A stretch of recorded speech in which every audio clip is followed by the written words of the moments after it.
Student साथी YouTube channel में आज हम लोग डिस्कस करेंगे यूजीसी नेट के बारे में।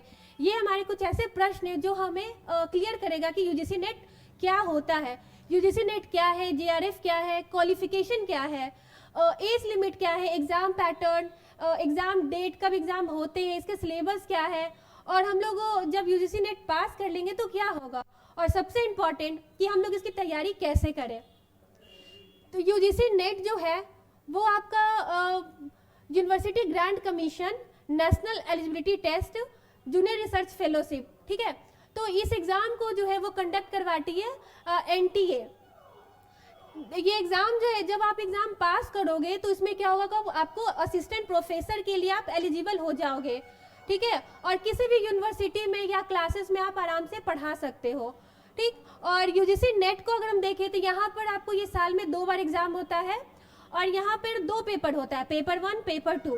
पेपर 1 जो है वो सभी के लिए कॉमन है, पेपर 2 है वहाँ पर आपका स्पेशलाइजेशन होता है जिसमें आप मास्टर्स कंप्लीट करते हो अपना, ठीक है। यहाँ पर टोटल 84 सब्जेक्ट हैं, like environmental science, public administration और भी ऐसे सारे सब्जेक्ट हैं। यहाँ ह्यूमैनिटी है, साइंस के कुछ पेपर हैं, लेकिन कुछ पेपर जो ऐसे जिनके लिए स्पेशली यूजीसी एग्जाम जो कंडक्ट करवाती है CSIR। अगर आपको इसके बारे में जानना हो तो आप हमें कमेंट कर सकते हो। अभी हम लोग डिस्कस कर रहे हैं यूजीसी नेट के बारे में। तो यूजीसी नेट का हमने देखा कि 84 सब्जेक्ट है, ठीक है, 2 पेपर होता है, पेपर 1 पेपर 2। पेपर 1 जो है वो सभी के लिए कॉमन है। तो पेपर 1 का हम लोग सिलेबस यहाँ देखेंगे कि teaching aptitude, logical reasoning, mathematical, higher education, communication, ICT, people development and environment, comprehension भी कुछ आते हैं इसमें सवाल, डेटा इंटरप्रिटेशन और रिसर्च एप्टीट्यूड। ये जो ऐसे टॉपिक है जिनसे यूजीसी हर एक सेक्शन से मिनिमम ये 5 क्वेश्चन पूछता है। आप प्रीवियस ईयर के क्वेश्चन उठा के देख लो, लास्ट 5 ईयर के, ये हमेशा ये क्वेश्चन सारे टॉपिक को टच करता है, एक भी टॉपिक यहाँ पर नहीं छोड़ सकते हम लोग।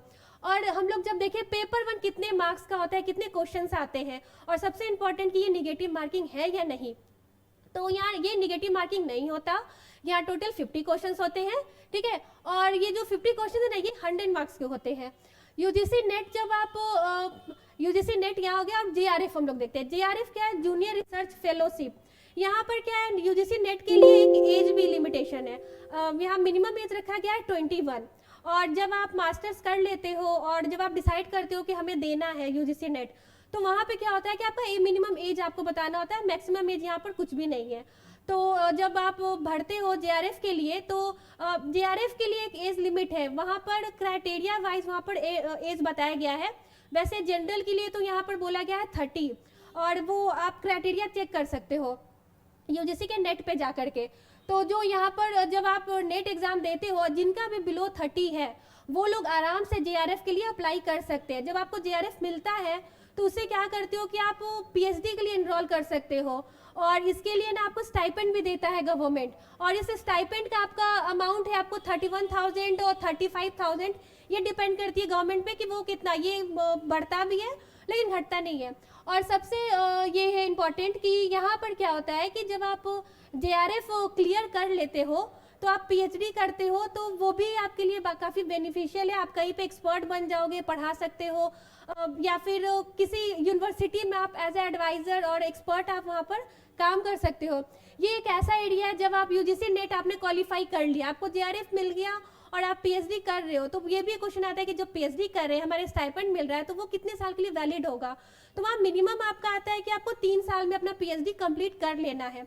बाई चांस आप नहीं कर पाते हो तो उसके लिए भी टाइम दिया गया है, एटलीस्ट सब्जेक्ट वाइज 5 ईयर है, किसी सब्जेक्ट में 5 ईयर है, तो वो देखना पड़ता है जब भी नोटिफिकेशन आता है। तो यहाँ पर ठीक है, हम लोग यहाँ देख रहे हैं कि क्या क्या नेट क्वालिफाई करते, तो हमें टॉप लेबोरेटरीज का वहाँ हम लोग काम कर सकते हैं, यूनिवर्सिटी में हम लोग एज असिस्टेंट काम कर सकते हैं। फिर हमें सबसे अच्छी बात क्या है कि हम वहाँ सब्जेक्ट में एक्सपर्ट हो जाते हैं, क्योंकि जो पेपर 2 होता है वहाँ पर ना काफ़ी डेप्थ और काफ़ी अच्छे क्वेश्चंस बनाता है, जिससे कि आप काफ़ी कॉन्फिडेंट और मतलब उसका आपको पूरा नॉलेज हो जाएगा अच्छे से। और हम लोग देखते हैं पेपर 2, यहाँ टोटल मार्क्स जो है वो आपको 300 का एग्जाम होता है। पेपर 1 आपका 100 मार्क्स का और पेपर 2 आपके हो गए 200 मार्क्स। 200 मार्क्स है तो वहाँ पे आपके 100 क्वेश्चन होंगे और 200 मार्क्स का होगा, ठीक है। ये एग्जाम जो है आपको 2 लैंग्वेज में होता है, हिंदी इंग्लिश दोनों में होता है, जिसमें आप कंफर्टेबल हो आप उसमें तैयारी करो आराम से। और ये आपको ये हो गया। इसमें हाँ टाइम कितना, ये 3 घंटे का होता है। यहाँ पर 3 घंटे आपको दे दिया जाएगा और आप उसमें आप 150 क्वेश्चन है जो आप उसको सॉल्व करो। और हम लोग यहाँ आगे देखते हैं कि पीएचडी के लिए यहाँ मिनिमम है।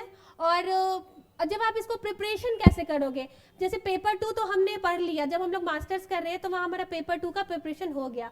अब पेपर 1 कैसे पढ़ेंगे, तो पेपर 1 के लिए आपको ज़्यादा टाइम लगाने की कोई ज़रूरत नहीं है।